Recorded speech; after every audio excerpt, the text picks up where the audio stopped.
Schneider. I'm Dawn Hasbrook. A U.S. citizen claims a federal agent pointed a gun at her for simply recording immigration enforcement activity. Leslie Moreno spoke with a woman who says it left her shaken. Leslie.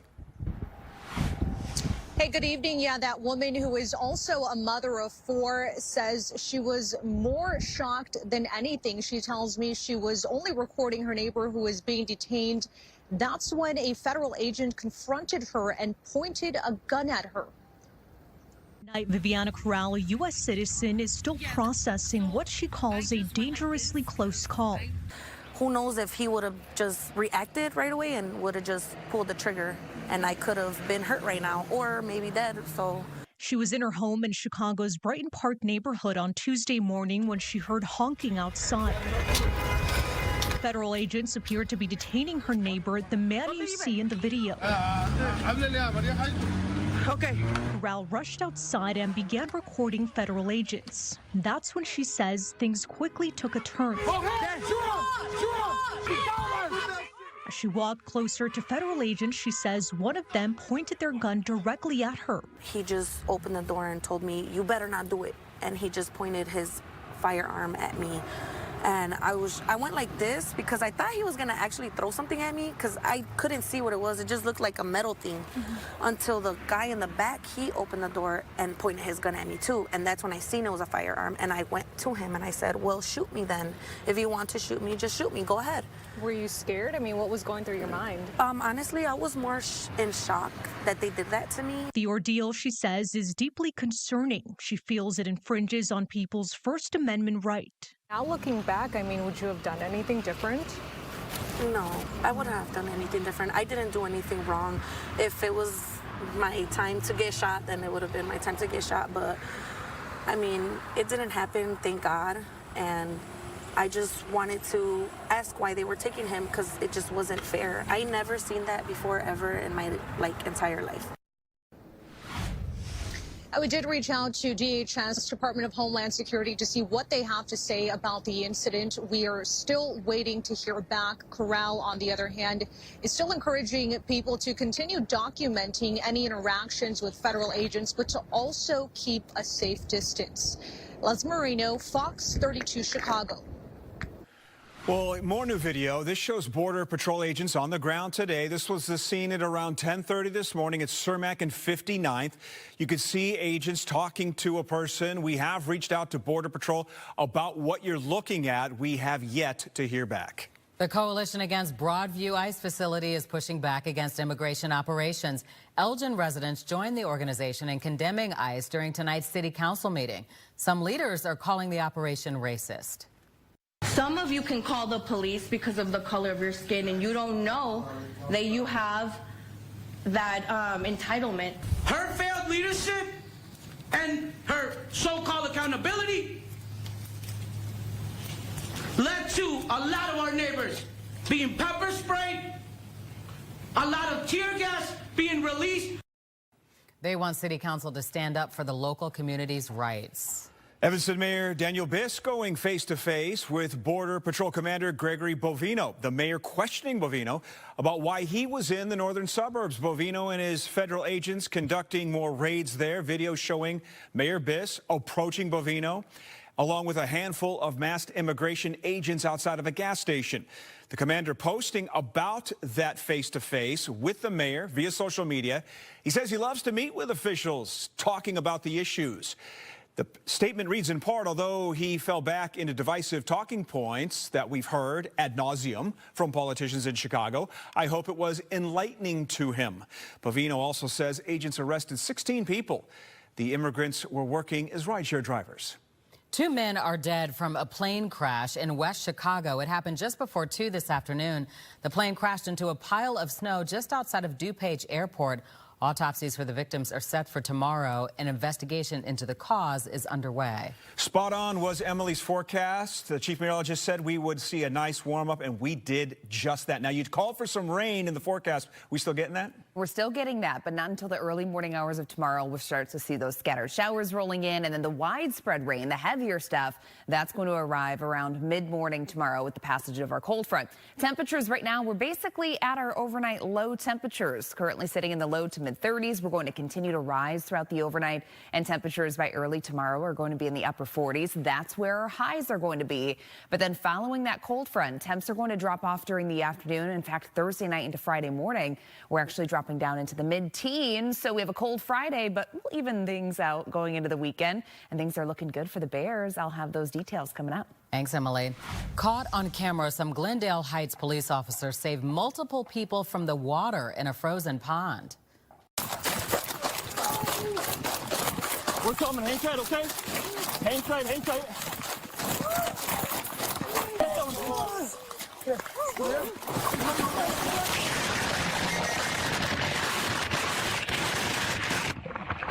This happened this past Sunday just after 1:30 in the morning near the area of Burdett and Roberta Avenue. The victim's car crashed into that pond. Officers rescued 3 people. They escaped with only minor injuries. The Chicago Bears now reportedly expanding their search for a site to potentially build a new stadium. Now, in a letter by President and CEO Kevin Warren sent out today, he claims state leadership told the team the stadium is not a priority for lawmakers in 2026. Warren says the team now has to evaluate more potential sites throughout Chicagoland and beyond. The team remains committed to building a world-class stadium. So there are other areas in play besides Arlington Heights. There is staying at Soldier Field, the lease there ending in 2032. There is the former Michael Reese Hospital site floated as an option. There is Naperville, Waukegan, Aurora, Brighton Park, Country Club Hills, even Gary, Indiana, all expressing interest. We're 2 weeks away from a City of Chicago budget deadline, and a group of alders is now proposing an alternative plan to close the $1.1 billion gap. Brad Pagansky shows you how it could impact all of us at the grocery store. You know, all these charge, pass. It's just a shame. It's difficult making ends meet for Brenda Asedu. I'm retired, especially when you're on a limited income. It's hard. We caught up with her shopping at Devon Market in Rogers Park. Like some Wednesday afternoon, she chose plastic bags since she forgot her reusable bags at home. And we asked her about how she felt about one of the new proposals at City Hall to close a $1.1 billion budget gap by increasing the bag tax from 10 cents to 15 cents. No, because it's hard as it is. And it's just shame you shouldn't have to pay for bags. I spoke to one of the managers at Devon Market who told me it's been very difficult following all the different budget proposals. But like a lot of grocery stores, they have plastic bags available, but they pass that cost on to you, the consumer, because he told me at the end of the day, it's all about making ends meet. It's just a money grab. Tom McDermott also didn't mince words when he heard about some Chicago alders proposing another 5-cent bag tax increase next year. My opinion is they're going to tax us on something no matter what. It's either gas, food, and a nickel on the plastic bags. Everybody's gotten used to it. They're starting to use their own bags. So I guess it's the lesser of two evils. For Asedu, this proposal has inspired her to always remember reusable bags. I'm not going to be paying for bags. And watch what's happening at City Hall as the clock is ticking for City Council to pass a budget. If you had a message for the alders and Mayor Johnson about passing a budget and how it potentially impacts you, what would you tell them right now? Where y'all spend that money at? We have to get out, vote, make changes, or talk to our aldermen. In Rogers Park, Brett Pagansky, Fox 32 Chicago. A local community bringing some holiday magic to a little boy battling a heart defect. How he wants to give back and spread some holiday cheer of his own. Fox.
As we gear up for Christmas, the Linwood Police Department is making the holiday brighter for a little boy. Last year, in the midst of a health battle, sworn in as an honorary junior police officer. And this season, he's facing a new challenge. Casey Cronus has the story from Linwood. A few months ago, that little boy suddenly lost his dad. Now the village of Linwood is stepping up to show him he is not alone. All right, keep on. At just 8 years old, Kiwan Andrewen has been through more than most go through in a lifetime. He's fought through dozens of surgeries and procedures for a rare heart defect called hypoplastic left heart syndrome. But now he's facing a new challenge after his dad, Dewan, died unexpectedly in the fall. One thing about us, when we adopt you as family, you are with us for a lifetime. And they're great. They come out to everything. They feel very connected.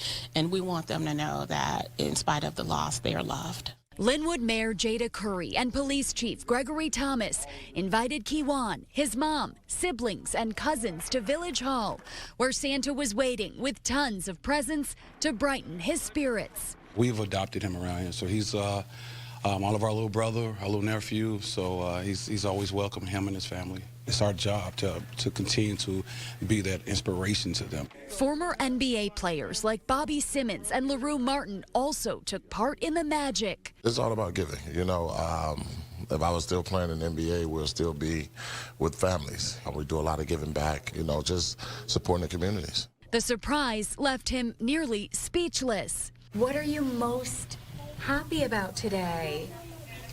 Passing out gifts. Last year, Kiwan's dream came true when he was sworn in as a junior police officer. Since then, he's formed a bond with members of the department who are now stepping up to lend a hand following the family's heartbreaking loss. Kiwan is also spreading holiday cheer, delivering presents to more than 20 homes as part of the village's annual toy drive. Them being able to allow him to be a part of everything here, to give out gifts, to even just regular community events to recognize, it just means so much from the bottom of my heart. This marked the village of Linwood's 5th annual holiday toy drive. Reporting in Linwood, Casey Cronus, Fox 32, Chicago. I love that story, and we love this view. Very Christmassy, I'd say. Very nice. Yeah, looking good. It's feeling pretty decent out there, too. Earlier today, we had high temperatures that were in the 40s. So if you thought that it was feeling a little warmer today, it certainly was. Temperatures right now are sitting in the low to mid 30s, which, by the way, is pretty much going to be your overnight low temperature because it's just up from here. We're going to be in the 40s when we wake up tomorrow morning. Satellite and radar, things are quiet for now. We're tracking rain that is well off to our west still. That's going to be arriving going into early tomorrow morning. Just scattered in nature during the early morning rush. But for those of you that may hold off on your travel until closer to 9, 10, 11 a.m. in the morning, that's when the cold front's going to be coming through. We're going to have quite a bit of wind with it, and also some brief heavy rain for a couple hours that's going to be possible. Then once we're on the back side of this cold front, we're going to have winds gusting as high as about 40 miles per hour, and that colder air is going to begin to pour into the region. So snow showers could be possible by the end of the day. During your evening commute, you could actually have reduced visibilities at times, but little to no accumulation with that. So for those of you that maybe you're not done with the snow just yet, you're hoping for a little bit more, this is not the system for you. It's basically rain that's going to be coming down tomorrow, just a couple snowflakes here or there. And then through the day on Friday, it's going to be cold. We have highs that are only going to be in the 20s, but we will end up seeing some sunshine. Jumping ahead to Saturday. Of course, Saturday is a big day around here at Soldier Field. Bears kick off against the Packers at 7:30 p.m. and temperatures look so much better than they did last weekend. So we're going to be in the 30s around kickoff, likely dropping down into the upper 20s during the final quarter. Tonight, 35 degrees for the overnight low. Again, that's pretty much where a lot of us are right now. We're going to have winds that are fairly gusty, and they're going to stay that way through the day tomorrow. By Friday, we're drying things out. Saturday and Sunday looking good. If you have last-minute shopping to do, errands to run before the holiday, things are looking pretty decent. We're in the 30s and 40s with dry skies over the weekend. Let's get a check of your weather pick of the day. Gorgeous sunset. This was actually taken over the weekend on one of those really, really cold days. So gorgeous sunsets all around on Saturday and Sunday. Love the colors. Nice. That was from Susan, by the way. Thank you, Emma. Yeah. I'm Tina Lynn. Next in sports, more on the latest developments in the Bears' plans for a new stadium. Kevin Warren on why they are now looking beyond Arlington Heights. Plus, fresh off being named NFC Defensive Player of the Week, DeMarco Jackson playing his best football at just the right time. Why his impact matters, all that and plenty more next in sports. Good Day Chicago.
Packers and Bears square off Saturday in what's shaping up to be the biggest game for Ben Johnson and his team. The Bears out for revenge after a late interception that cost them the first meeting. With just 3 weeks left in the regular season, this rematch could go a long way towards deciding the NFC North Division title. Cassie Carlson on how the Bears are preparing this week. With first place on the line, yet again, the Bears are dialed into their rematch against the Packers Saturday night in primetime, knowing it's the biggest game of the season.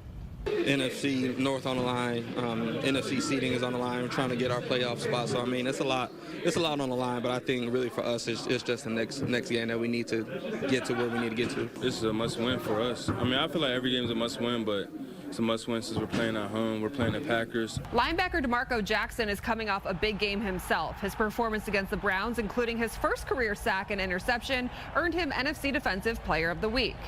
Filled with a bunch of emotions, you know, just from, it's been a roller coaster with my journey, from starting with high school to college, all my situations that I came through, and just to finally hear that, it was just something like, you know, just a deep reflection, and just let you know, like, just keep going. I knew what was inside his heart, you know, in terms of the type of person he was, in terms of the type of worker he was, in terms of how he was going to fit into the locker room. There was no question about that. It's a credit to Jackson, who was cut by New Orleans, only to be reunited with Dennis Allen in Chicago after training camp. I always had that confidence in myself and my abilities, but honestly, I just didn't know where it was going to be at. You know, I always thought I was going to be in New Orleans, so to finally come here and just to be a part of this organization, how they took me in and just, like, you know, built my confidence up. Like, it was a huge, like, honor, you know, to be here. Yeah. My last year there in New Orleans, we kind of felt like He was maybe turning a little bit of a corner. And then, when they let him go, after training camp, I knew that was a guy that we wanted to try to target to get in here. And while Packers wide receiver Christian Watson said his goal is to play Saturday night against the Bears, both Rome Odunze and Luther Burden did not practice for Chicago on Wednesday. At Hallis Hall, Cassie Carlson, Fox 32 Sports. All right, thanks, Cassie. Our Bears coverage of the Bears and Packers game begins on Saturday with Bears Game Day live at 1:30 p.m. Luke Canellis, Anthony Herron, Cassie Carlson, and I will have you covered for 90 minutes leading up to Fox NFL pregame kickoff between the Bears and Packers at 7:20. And stay with us here on Fox Chicago after the game for full reaction and analysis. Meanwhile, the Bears have long searched for a new home, and today Bears president and CEO Kevin Warren announced the team's latest stadium plans in a letter to season ticket holders. Bears president Kevin Warren wrote, quote, "We have been told directly by state leadership our project will not be a priority in 2026, despite the benefits it will bring to Illinois. Consequently, in addition to Arlington Park, we need to expand our search and critically evaluate opportunities throughout the wider Chicagoland region, including Northwest Indiana." And coming up on CST Tonight Daily, plenty more from Hallis Hall with Cassie Carlson and Dan Wiederer of The Athletic.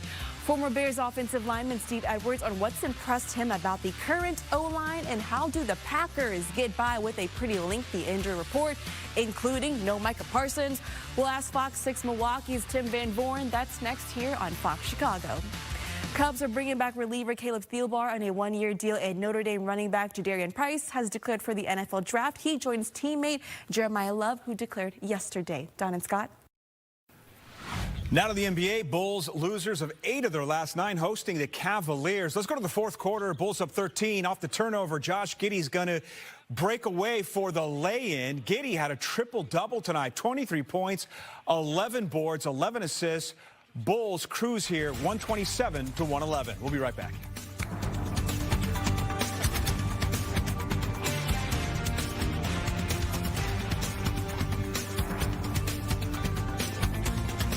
Fox 32.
All right, Emily, one final check. All right. Tomorrow looks warm, but it's going to be rainy, especially the first half of the day. So kind of a soggy start to your Thursday. Falling temps during the afternoon. A couple snow showers actually possible by the evening. And then temperatures Thursday night dropping down into the mid-teens. Friday's our cold day, but the weekend looks pretty good. 41 degrees on Saturday. Sunday, plenty of sunshine, low 30s. And then next week, we have quite a warming trend. We're going to be in the upper 30s, low 40s. Wednesday's Christmas Eve, 38 degrees. A couple rain showers possible. But models are hinting that we very well could be in the 50s for Christmas. Ooh. I know. Yeah. Well, thanks for staying up a little bit late with us tonight. Remember, you can catch us anytime on your smart TV. It's Fox Local. We're on all the streaming platforms.